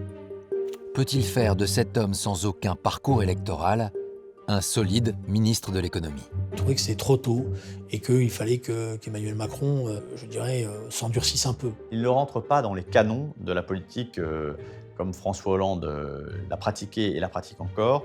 On passe les échelons les uns après les autres et on gagne ses galons d'abord sur le terrain. Le lendemain de la démission du gouvernement, François Hollande tergiverse encore. Il envisage d'autres pistes, mais le temps presse. François Hollande a choisi 2 personnes qui ont refusé. Et c'est Manuel Valls qui a dit « Écoute, on ne peut plus résister, il faut quelqu'un dans la demi-heure, nomme Macron ». Emmanuel Macron, artisan du pacte de responsabilité, remplace donc Arnaud Montebourg à Bercy et s'annonce en antithèse parfaite de son prédécesseur. La nomination d'Emmanuel Macron a un sens politique très lourd parce qu'il permet de marquer définitivement le virage social-démocrate de ce gouvernement. François Hollande aura mis 6 mois à faire ce virage, à assumer ce virage social-libéral. François Hollande envoie donc un signal fort à la gauche. Il n'y aura désormais plus qu'une seule ligne politique au sein du gouvernement, la sienne. François Hollande se dit surtout, il m'est totalement fidèle, ce qui est une façon de dire « j'ai fait Emmanuel Macron ne peut pas me trahir ». À mi-mandat, le chef de l'État espère avoir enfin fixé le cap de son quinquennat. Il ne se doute pas que les épreuves sont loin d'être terminées. L'année 2015 va être marquée par une vague d'attentats, à Paris en janvier puis en novembre. L'inquiétude gagne le pays et le président réunit l'ensemble des parlementaires à Versailles. Vous voyez bien les risques, même pour une démocratie, qui peuvent vaciller dans ces moments-là. Qu'est-ce qui pouvait se passer après? On pouvait avoir une dislocation, on pouvait avoir de la part de l'extrême droite une utilisation qui nous emmène sur des terrains extrêmement dangereux. Et donc il fallait trouver les conditions pour réunir la nation de nouveau, et c'était au président de la République de le faire au congrès de Versailles. Monsieur le Président de la République!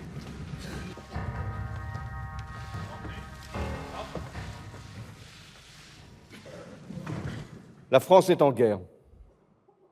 Les actes commis vendredi soir à Paris et près du Stade de France sont des actes de guerre. Nous devons donc nous défendre dans l'urgence et dans la durée. J'ai ordonné le rétablissement immédiat des contrôles aux frontières. Et j'ai proclamé l'état d'urgence, sur proposition du Premier ministre. L'intention première du président de la République, après un tel événement, c'était d'essayer de trouver une solution qui rassemble. Pour fédérer la classe politique, le chef de l'État propose d'inscrire dans la Constitution une mesure qu'il espère dissuasive contre le terrorisme. Nous devons pouvoir déchoir de sa nationalité française un individu condamné pour une atteinte aux intérêts fondamentaux de la nation ou un acte terroriste, même s'il est né français. Je dis bien même s'il est né français. Dès lors qu'il bénéficie d'une autre nationalité.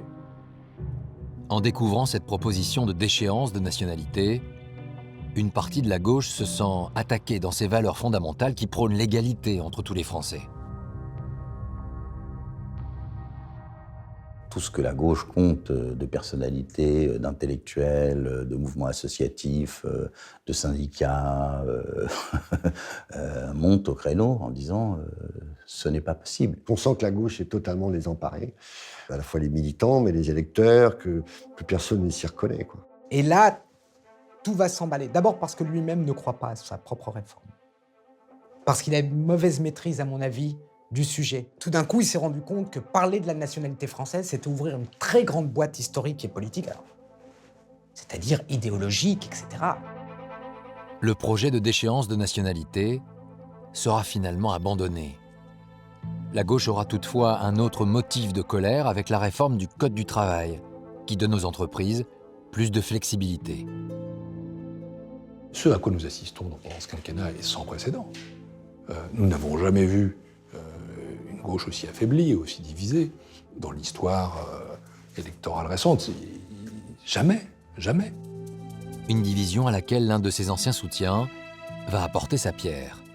Le 16 novembre 2016, son ancien ministre de l'économie Emmanuel Macron est officiellement candidat à la présidentielle. Parallèlement, à droite, lors d'une primaire, Ils sont 7 à briguer l'investiture. Et François Hollande a son favori. Il a pensé longtemps, François Hollande, que Nicolas Sarkozy serait le candidat désigné par la primaire de la droite. C'était son souhait, presque son rêve. Il pensait que si Nicolas Sarkozy était le candidat de la droite, après tout, lui, François Hollande, pourrait le battre. Nicolas Sarkozy, éliminé du second tour, il vient d'annoncer qu'il pourrait abandonner la vie politique. L'élimination de Nicolas Sarkozy sonne à minima comme un avertissement pour le chef de l'État. Pourrait-il connaître lui aussi le même sort dans le cadre de la primaire de la gauche?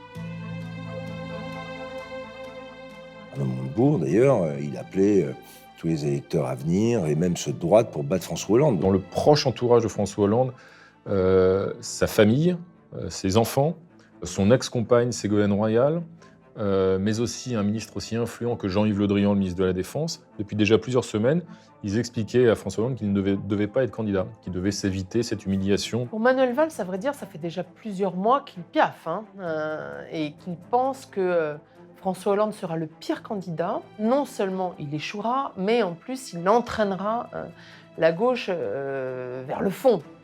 Agacé par ce silence présidentiel, Manuel Valls va sortir de sa réserve et jouer un coup. Il veut pousser le président à se positionner et à accélérer son calendrier. L'exécutif est dans la tourmente. Ce week-end, dans une interview, Manuel Valls n'a pas exclu de se présenter à la primaire face au président. Le lendemain, les deux hommes ont rendez-vous pour leur traditionnel déjeuner du lundi. Après cette provocation, certains évoquent une démission du Premier ministre. Hollande est de méchante humeur, il est mécontent et il lui dit voilà, tu es prêt à déclencher une crise, c'est irresponsable, tu n'as pas le sens de l'État, le Premier ministre ne peut pas être candidat contre le président de la République à la primaire de la gauche, c'est impossible. Mais jamais François Hollande ne dit clairement à son Premier ministre s'il va être candidat ou si au contraire il va renoncer. Il lui dit donc ne commets pas l'irréparable, sois patient, les choses vont aller vite, c'est l'affaire de quelques jours. À l'issue de ce déjeuner, Manuel Valls assure le président qu'il ne se présentera pas contre lui. Il a compris que la situation allait bientôt se dénouer.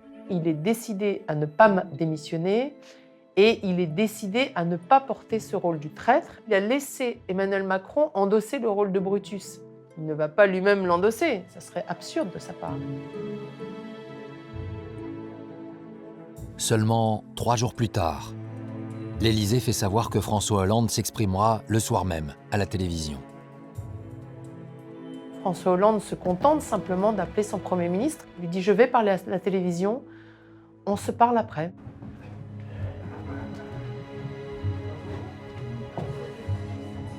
Il est tel qu'en lui-même, toujours flou, toujours ambigu. Seuls quelques rares fidèles et collaborateurs connaissent la teneur du discours. À 20h, François Hollande prend la parole, en direct. Mes chers compatriotes, je m'adresse à vous ce soir pour vous faire connaître la décision que j'ai prise dans la perspective de la prochaine élection présidentielle. Depuis mai 2012, c'est-à-dire la date à partir de laquelle je suis devenu président de la République, j'ai agi avec les gouvernements de Jean-Marc Ayrault et de Manuel Valls pour redresser la France et la rendre plus juste. Aujourd'hui, au moment où je m'exprime, les comptes publics sont assainis, la sécurité sociale est à l'équilibre et la dette du pays a été préservée. Ce discours, c'est forcément lui, de bout en bout, donc c'est à la fois lui qui défend son bilan, parce qu'au final, peu l'ont fait.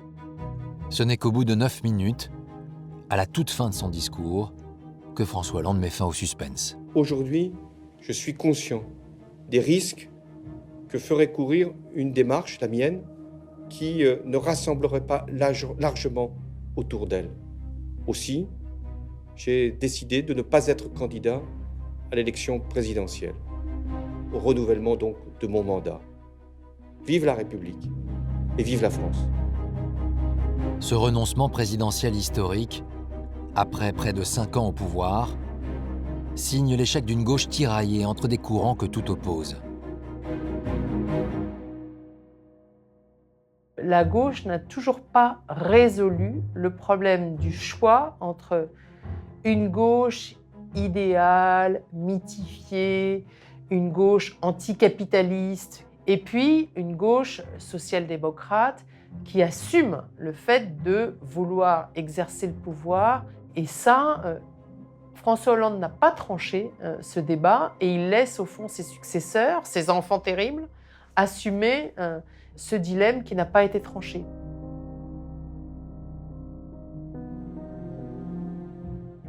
Moi, je pense que le Parti socialiste peut vivre dans les années qui viennent, mais ça dépendra de lui.